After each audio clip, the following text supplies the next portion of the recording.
Não há o que temer, se Deus comigo está. Entreguei todo o meu viver, não vou mais me preocupar.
Amém? Vamos levantar, irmãos, para louvarmos o nosso Deus.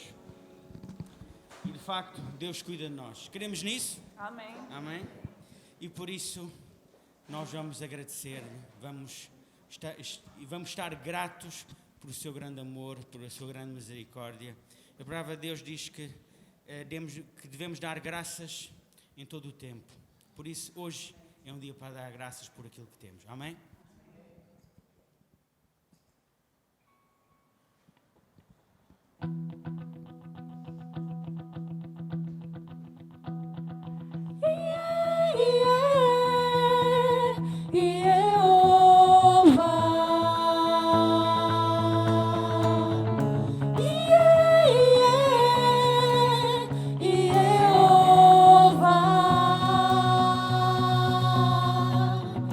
Yeah.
Vamos continuar a louvar o nosso Deus, agora através da sua palavra. Nós vamos projetar o texto para todos nós lermos e acompanharmos este salmista na sua evocação ao Senhor no Salmo 95.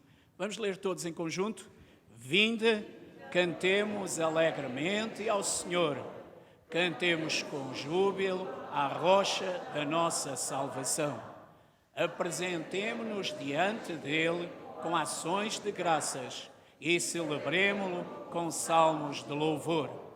Porque o Senhor é Deus grande e Rei grande acima de todos os deuses. Nas suas mãos estão as profundezas da terra e as alturas dos montes são suas. Seu é o mar, pois ele o fez, e as suas mãos formaram a terra seca. Oh, vinde, adoremos e prostremo-nos, ajoelhemos diante do Senhor que nos criou, porque Ele é o nosso Deus, e nós, povo do seu pasto, e ovelhas da sua mão. Meus irmãos, o Senhor é o nosso Deus, é nele em quem nós confiamos, é a Ele que queremos adorar, é por isso que estamos na sua casa, para lhe prestar culto, para lhe prestar louvor, para lhe dizer muito obrigado, Senhor, porque Tu és o meu Deus. Muito obrigado, porque eu subsisto, porque Tu existes. Eu subsisto porque Tu és o Criador, Tu és o mantenedor, Tu és o sustentador de todas as coisas. E isto deve estar bem vincado no nosso coração. Isto deve ser uma certeza e uma garantia que nunca nos deve deixar vacilar em momento algum da nossa vida.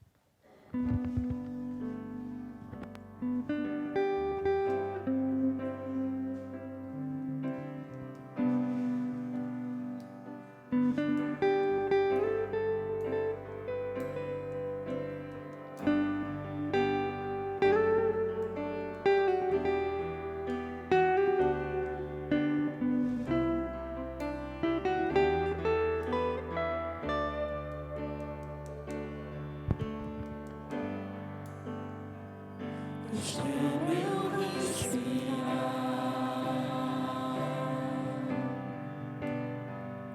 isto é o meu respirar, Teu Santo Espírito vive em mim.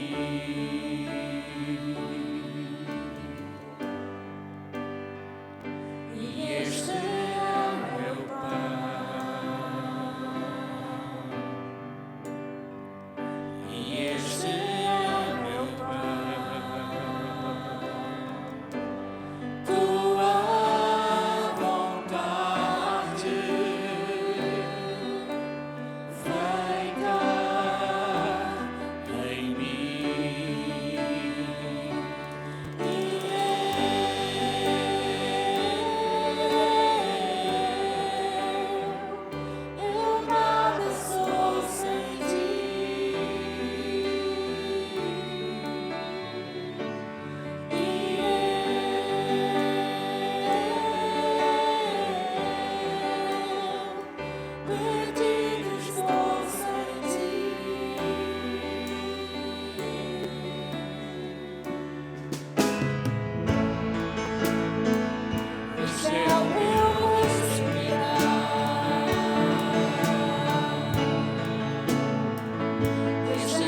Os irmãos podem sentar.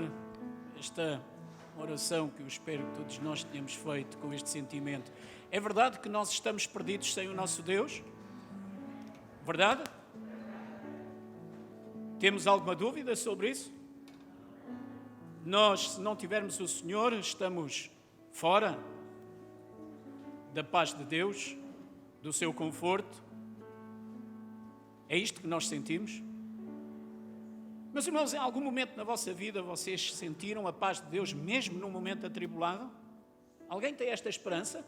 Alguém teve esta experiência? Os irmãos querem participar? Querem partilhar? Quando é que os irmãos sentiram a paz de Deus mesmo num momento difícil das vossas vidas? Quando? No período que estamos a atravessar, não é? Em que muita gente está a entrar em pânico, não é?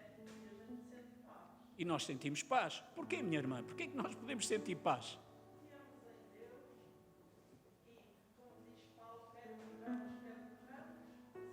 Somos do Senhor. Mas, irmãos, nós só podemos sentir paz se de facto a nossa vida pertencer ao Deus da vida. Concordam comigo? E este é o desafio que nós fazemos ao mundo, é que parem de sofrer, parem de se angustiar, sintam a paz de Deus no vosso coração. Porque o Senhor a quer dar a todos nós, não é verdade? O Senhor a quer dar a todos nós. Quando Jesus morreu naquela cruz, Ele morreu por quem? Por todos, não é? Embora alguns teólogos, às vezes têm assim umas coisas, dizem que Jesus só morreu por aqueles que se hão de salvar. Eu acho que não, porque a Bíblia diz, porque Deus enviou o seu Filho para salvar o mundo. Agora, depende de nós podermos aceitar ou não. Uma coisa é isso, outra coisa é a presciência de Deus, sabendo aqueles que se hão de salvar. Isso é outra conversa. Porque quando nós citamos João 3,16, o que é que nós dizemos? Porque Deus amou o mundo. Não diz lá que Deus amou os seus. Pois não? Deus amou o mundo. E por isso Ele enviou o seu Filho para salvar o mundo. Para que aquele que nele crer não morra. Meus irmãos, para que aquele que nele crer não morra, mas tenha o quê? Sabem o que é a vida eterna? Sabem o que é a vida eterna? É a vida que é para sempre. Depois de partirmos deste corpo. O que é que vive? O Espírito, não é? O nosso Espírito. O Espírito que está dentro de nós e que nos foi dado por quem? Por Deus. Mas, irmãos, porquê que o mundo não quer isto? Porquê havemos de andar ansiosos? O Senhor Jesus sabia que haveriam de haver tempos em que muitos andariam ansiosos. E o que é que Ele disse? Não andeis ansiosos por coisa alguma. Por coisa alguma. E nós precisamos de pôr isto em prática na nossa vida todos os dias. Porque sabem, meus irmãos, até isso vai fazer a grande diferença para o mundo. E o mundo pode nos perguntar porquê é que anda satisfeito. Não estás preocupado? Olha que o Covid é democrata, atinge toda a gente, não é? Ricos e pobres, brancos e pretos, amarelos e vermelhos, altos e baixos, gordos e magros, Covid é democrático. Pois é, mas a nossa vida pertence ao nosso Deus. E é isto que nós precisamos de viver, meus irmãos. Viver, para termos paz. Meus irmãos, convido-vos a abrirem as vossas Bíblias no Evangelho de João, capítulo 13, e nós meditaremos no texto que está entre os versos 31 e 38. Como os irmãos sabem, temos vindo a estudar este Evangelho e temos analisado muitos dos aspectos que nele são focados. Hoje meditaremos nesta passagem que tem algumas curiosidades e que é bom que os irmãos nos acompanhem sempre com o texto aberto perante vós. Estamos perante o último dia que Jesus passa com os seus discípulos antes de ser preso, condenado e crucificado. O Senhor Jesus está-se a preparar para dar as últimas instruções. Antes deste trecho que agora vamos ler, o Senhor anunciou que alguém do seu grupo o iria trair. Diz-nos o texto que o discípulo amado reclinou-se sobre o seu peito e lhe perguntou: quem é, Senhor, aquele que te vai trair? O discípulo amado não era nem mais nem menos do que aquele que escreve, era João. E João sabe pelo Senhor Jesus qual é a resposta a esta pergunta. O Senhor Jesus lhe diz: aquele a quem eu molhar o pão e o entregar, esse é o que me há de trair. E o Senhor Jesus fez isso. Molhou o pão e entregou a Judas Iscariotes. Este tomou o pão, olhou para Jesus, Jesus olhou para ele e disse-lhe: o que tens a fazer, faze-o depressa. E diz o texto que Judas saiu, os outros discípulos não perceberam, pensaram que ele ia comprar alguma coisa, porque era ele que trazia a bolsa consigo, e não mais ele vai ver os outros discípulos e Jesus até o momento em que se encontram no Getsemane para prender Jesus. Agora, o texto que João escreve é curioso, meus irmãos. Vejam o verso 31. Tendo ele, pois, saído, e ele é Judas, disse Jesus: agora é glorificado o Filho do Homem, e Deus é glorificado nele. Se Deus é glorificado nele, também Deus o glorificará em si mesmo, e logo o há de glorificar. Meus irmãos, e é curioso que, sendo João um escritor de expressões simples, ele aqui nestes dois versos que nós temos diante de nós, há aqui uma espécie de trocadilho, não há? Há aqui como um emaranhado. Os irmãos querem me ajudar a tentar desmontar este novelo? Como é que Jesus é glorificado se ele vai morrer? Como é que Deus é glorificado em Jesus se Jesus vai morrer? Porquê é que ele é glorificado? Porque simplesmente indicou aquele que o haveria de trair, ou haveria uma outra razão para Jesus dizer que iria ser glorificado? O que é que vos parece, meus irmãos? O texto o que é que vos diz? Jesus iria morrer, mas Jesus iria ressuscitar. E onde é que está a glorificação do Senhor Jesus e a glorificação do nosso Deus? Nem a morte o deteve, é verdade. O plano da salvação estava a ser executado. Ou seja, o plano concretiza-se no momento em que o Senhor Jesus morre e ressuscita. Qual é o último inimigo que vai ser vencido? A morte. Quando é que a morte entrou no mundo? Quando o homem pecou. Porque até ali não havia morte. Os irmãos há pouco leram o Salmo e viram que Deus está entre os deuses, verdade? Os estudiosos, os teólogos vão buscar exatamente aquela ideia que perdura há muitos anos. Quando Deus criou o homem, Deus o criou superior aos próprios anjos. No sentido que a palavra do Senhor nos diz que o homem irá julgar anjos. E quando Deus criou o homem, o criou com tal amor, e diz o texto que ele o criou à sua imagem e semelhança, que muitos defendem que é por isso que Satanás se revoltou contra Deus. Não sabemos se é verdade, não sabemos se é assim, mas uma coisa nós sabemos: Deus deu de facto uma importância tremenda à sua criação, que somos nós.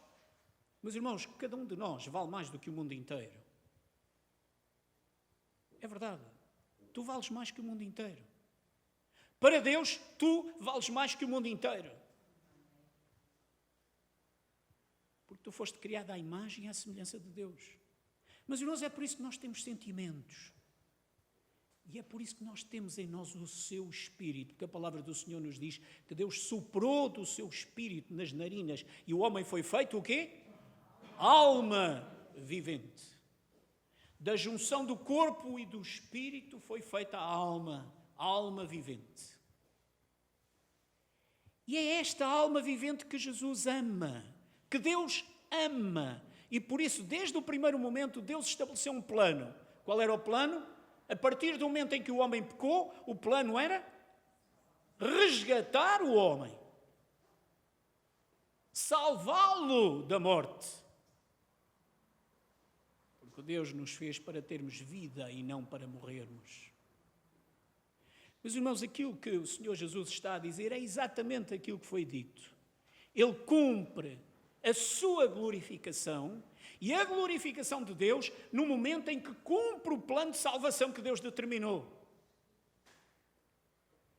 E é extraordinário, porque Uma pergunta para a igreja. Jesus foi crucificado, certo? Qual é a última tentação que Jesus sofre? A última, qual é? Provocado por quem? Provocado de facto, pelo diabo, mas na boca do ladrão que estava crucificado com ele ao lado, não é? E qual foi a tentação? Se tu és o Cristo, se tu és o Messias, se tu és aquele que os profetas disseram que haveria de vir, então salva-te a ti mesmo e salva-nos a nós. E a pergunta é, Deus tinha poder para sair da cruz, sim ou não? Jesus tinha poder para sair da cruz, sim ou não? Sim. Jesus podia sair da cruz calmamente. Podia. E podia salvar o ladrão. Mas se ele fizesse isso, o que é que acontecia? Nós não éramos salvos e Jesus passava a ser servo de quem? Satanás. Porque fazia a sua vontade. Já pensaram nisso? Se Jesus desce da cruz, ele tornava-se servo do diabo. Fazia a sua vontade. E a pergunta é, mas Jesus não tinha poder para destruir o diabo? Tinha, mas ele tinha feito a sua vontade. Ele tinha aniquilado o processo de salvífico que Deus criou. E o que é que Jesus fez? Jesus nem sequer respondeu à provocação de Satanás. Repararam? Quem é que respondeu? O outro ladrão que estava do outro lado. Que disse, desculpa a expressão, mas aqui há a moda moderna. Palerma, cala-te, que não sabes o que estás a dizer. Porque nós estamos aqui, porque estamos a pagar o preço dos nossos atos. Mas este, e apontou para quem? Para Jesus. Este nenhum mal fez. Como é que ele sabia? Como é que ele sabia? Sabia. No seu íntimo, o homem sempre sabe o que está certo e o que está errado. Meus irmãos, independente da nossa cultura, da nossa idade, do nosso conhecimento, mais letrado, menos letrado, mais curso, menos curso, mais dinheiro na conta, menos dinheiro na conta, nós sempre sabemos o que está certo e o que está errado. Sabem porquê? Porque nós temos incutido em nós o próprio Espírito de Deus. E aquele ladrão naquela cruz, ele disse, nós estamos a pagar por aquilo que fizemos, mas este nenhum mal fez. E depois, ele tem uma expressão que qualquer um de nós podia ter e ouve a resposta que todos nós queremos ouvir. Senhor, ele invoca o nome do Senhor. Senhor, lembra-te de mim quando entrares no teu reino. E sabem, meus irmãos, seja ele qual for, seja onde for, o que é importante é estar perto de Jesus. É estar com Jesus. O ladrão não lhe perguntou, olha, se tiveres o teu reino. Não, ele diz, quando entrares no teu reino. Ele o afirmou perentoriamente. Ele sabia que Jesus tinha o seu reino, porque Jesus era rei. E ele diz, lembra-te de mim quando entrares no teu reino. E qual é a expressão que Jesus lhe diz? Hoje mesmo. Hoje mesmo. Não é daqui a uns anos, não é qualquer dia, não é se calhar, não é se for possível. Não, Jesus faz uma afirmação categórica. Hoje mesmo estarás comigo no paraíso. Meus irmãos, mesmo diante da morte, nós podemos ter paz. Como foi dito há pouco pela nossa irmã Glau, mesmo diante da morte nós podemos ter paz. Lembro-me perfeitamente do momento em que a minha mãe partiu. Eu estava ao lado dela. E, meus irmãos, é impressionante como nós percebemos claramente que o espírito sai do corpo no momento em que nós deixamos este mundo e partimos para as mãos de Deus. A mãe estava na cama do hospital, eu estava de um lado, o meu irmão estava do outro. E a nossa mãe respirava com muita dificuldade, porque ela tinha um cancro de pulmão. E naquele momento, nós ouvimos aquele som que certamente Deus provocou no momento em que criou o homem, e foi...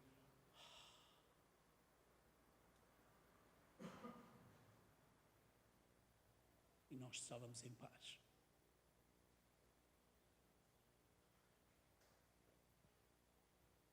Sabem, um dia todos nós vamos fazer este som. O Senhor Jesus foi glorificado e glorificou o nosso Deus. E Ele quer que quando nós fizermos este som, nós estejamos em paz. Porque nós dissemos sim para Jesus. Porque nós dissemos sim para o nosso Deus. Porque nós dissemos, Tu és o meu Deus e Senhor, eu sou teu servo. Porque eu sei que nas mãos de Deus eu estou seguro. Com mais problema, com menos problema, com mais tribulação, com menos tribulação, nas mãos do meu Deus eu estou seguro. E este sentimento, meus irmãos, o Senhor Jesus o quer transmitir aos seus discípulos. Filhinhos, reparem no verso 33, ainda por um pouco estou convosco. Vós me buscareis, e como tinha dito aos judeus, para onde eu vou não podeis vós ir, eu vos digo também agora. De facto, o Senhor Jesus iria enfrentar sozinho todo o seu processo de condenação. Os seus discípulos vão ser espalhados, um para cada lado, alguns o veem de longe, mas Jesus está sozinho. Ele sabe que eles não o podem acompanhar. Antes disto, Jesus saiu, ele desce o Monte das Oliveiras e vem para o jardim do Getsemane. E nós sabemos que ali, naquele jardim, meus irmãos, e quem já teve a possibilidade de estar ali, e eu já tive essa bênção, nós sentimos aquele lugar é um lugar muito especial. Aquele lugar que significa lagar de azeite, que nós sabemos, pelo conhecimento que temos, que para obtermos azeite nós temos que esmagar a azeitona, ela é apertada. Jesus ali foi apertado. E foi apertado por quê? Pelo nosso pecado. Pelo nosso pecado. Mas Jesus ali esteve.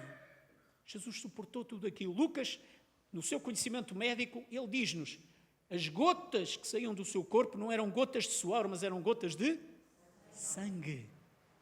Tal era a ansiedade, tal era o peso que ele sentia. Mas Jesus fugiu desse momento? Não. O que é que ele disse? Pai, se for possível, passa de mim este cálice. Mas não se faça a minha vontade, mas a tua vontade. Porquê é que Jesus diz isto? Porque é o Jesus 100% homem que está ali, que sofre o pecado do mundo, cuja vontade era fugir dali, porque ele sabia o que ia acontecer.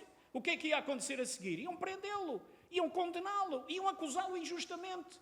No dia a seguir ele estaria crucificado numa cruz, à boa maneira romana.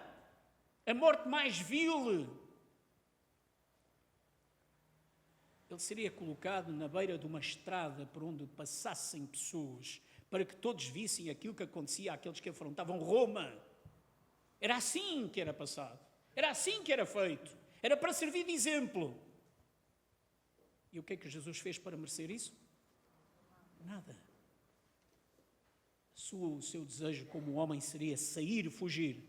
Mas ele deixa o seu desejo nas mãos do Pai e diz, não se faça a minha vontade, mas a tua vontade. Por isso, Jesus disse estas palavras aos seus discípulos naquele momento. E depois no verso 34, meus irmãos, um novo mandamento vos dou. Meus irmãos, isto é o movimento, é o mandamento mais revolucionário. Que vos ameis.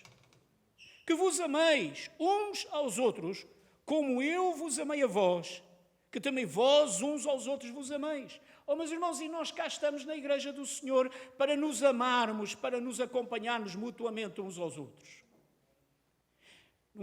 Outra passagem, o Senhor Jesus teve o cuidado de dizer que Ele amou os seus discípulos e amou-os até ao fim. Amou-os até ao fim. E Jesus quer que nós tenhamos deste amor. Não é aquele amor interesseiro. Não é aquele amor físico. Não é aquele amor sequer do familiar. Não. É o amor de Deus, que se expressa em dar tudo e não esperar nada em troca. Os irmãos ouviram já muitas vezes a palavra grega, o amor ágape. O amor desinteressado. É este o amor que Jesus nos desafia a que tenhamos como igreja, para servir de testemunho ao mundo, para que os outros possam dizer, como disseram na igreja primitiva, vede como eles se amam. Verso 35, nisto todos conhecerão que sois meus discípulos, se vos amardes uns aos outros. Eu diria que o selo de garantia do cristão está na forma como ele ama. O selo de garantia das igrejas de Cristo está na forma como elas demonstram o amor do Senhor, o cuidado de uns pelos outros. Verso 36, disse-lhe Simão Pedro, Senhor, para onde vais? Jesus lhe respondeu, para onde eu vou, não podes agora seguir-me, mas depois me seguirás. E efetivamente isso aconteceu com Pedro. Pedro mais tarde dá a sua vida em testemunho do amor que tem pelo Senhor Jesus. Mas naquele momento, Pedro não pode seguir a Jesus. Mas, disse-lhe Pedro no verso 37, por que não posso seguir-te agora? Por ti darei a minha vida. Oh, meus irmãos, nós olhamos este texto e, como conhecemos a história toda, o sentimento que temos, olha, gabarolas. Não é? O convencido. Oh, Pedro. Mas sabem, nós muitas das vezes somos Pedro. Nós muitas das vezes somos Pedro. Quando nós desprezamos, ou quando nós banalizamos o nosso Deus, a nossa crença, quando nós desperdiçamos a oportunidade de serviço ao Senhor, nós somos Pedro. Quando nós damos o nosso testemunho de fé nas águas do batismo na igreja, aquilo que nós devíamos e devemos dizer sempre, eu estou pronto a servir ao meu Senhor onde quer que seja, da forma que Ele desejar, com os dons que Ele me der. E o meu serviço verifica-se na igreja, na família, no trabalho, na escola. Nós muitas vezes somos gabarolas como Pedro. Nós achamos muitas das vezes que somos super-homens e super-mulheres. Mas depois vem a tentação, vem a queda, vem o chamamento daquilo que está à nossa volta. E nós somos levados por isso. Estamos a ser Pedro. Reparem, as palavras de Pedro, a maneira como ele diz, por ti darei a minha vida. Passado poucas horas, o que é que aconteceu? Pedro abandonou o Senhor Jesus como aos outros, fugiu. Depois ele vai ver o que é que se passa com Jesus de longe e acontece aquilo que o Senhor Jesus lhe diz. Respondeu-lhe Jesus, verso 38, tu darás a tua vida por mim, Pedro. Tens a certeza disso? Estás convicto? O que é que te diz isso? O que é que te faz fazer essa afirmação, Pedro? Na verdade te digo que não cantará o galo enquanto não tiveres negado 3 vezes. Porque este é o Pedro humano. Este é o Pedro limitado. E, meus irmãos, todos nós temos as nossas limitações. Às vezes pensamos, ou poderemos pôr na nossa mente, que somos super-homens, super-mulheres, mas todos nós temos limitações. Nós somos verdadeiramente super-homens e super-mulheres quando? Quando estamos na vontade do nosso Deus. Aí nós somos super. Esta semana eu lia um post muito interessante, em que caracterizava cada uma das pessoas, dos grandes heróis da fé do Velho Testamento. Noé, Moisés, Abraão, Jacó, Davi, Salomão, Elias, por ali fora, toda a gente. E depois começou a dizer aquilo que cada um deles fez e que era menos aconselhado fazer. E para todos eles foram encontrados exatamente alguma coisa que não devia ter sido feita. É a nossa condição humana. É a nossa fraqueza. É por isso que nós só somos fortes quando estamos nas mãos do nosso Deus. Quando estamos na sua vontade. E quando estamos na sua vontade, nós glorificamos a quem? Ao Senhor nosso Deus. Como Jesus fez. Jesus estava na vontade do Pai, por isso Ele foi glorificado e Ele glorificou o Pai. Meus irmãos, quando nós aceitamos o Senhor, nós sabemos que herdaremos um corpo. Digam, um corpo incorruptível, mas hoje herdaremos um corpo glorificado, porque aí estaremos na presença de Deus. Os irmãos já se imaginaram na presença de Deus? Eu não consigo. Não sei como é. Desde muito cedo nós temos aquela imagem de um Deus que é um homem idoso, simpático, barbinhas brancas compridas, não é? Quase parece o Pai Natal. Mas a palavra do Senhor nos diz que o nosso Deus não tem forma, Ele é Espírito. Ele tem o sentimento que nos transmitiu. Ele é santo, santo, santo.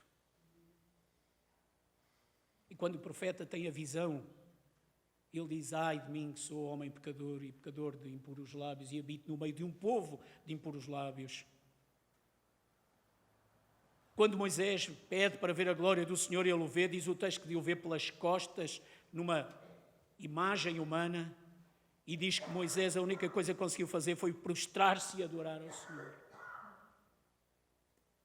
Os irmãos já pensaram que um dia vamos estar na presença deste Deus santo, santo, santo?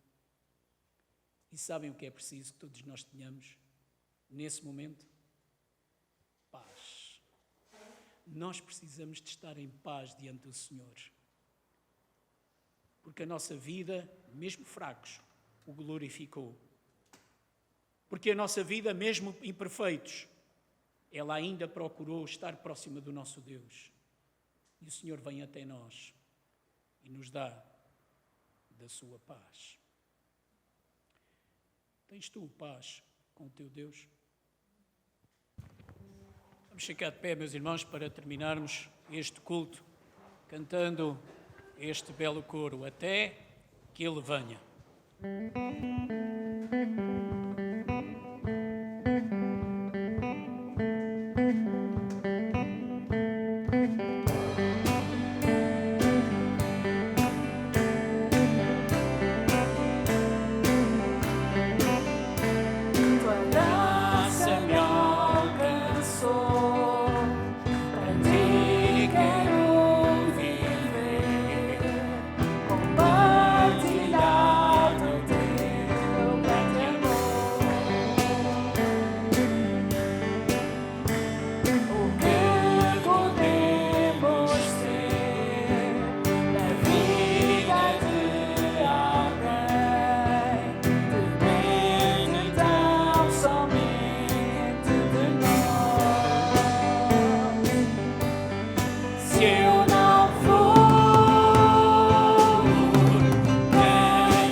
até que Ele venha, o que é que nós temos que fazer?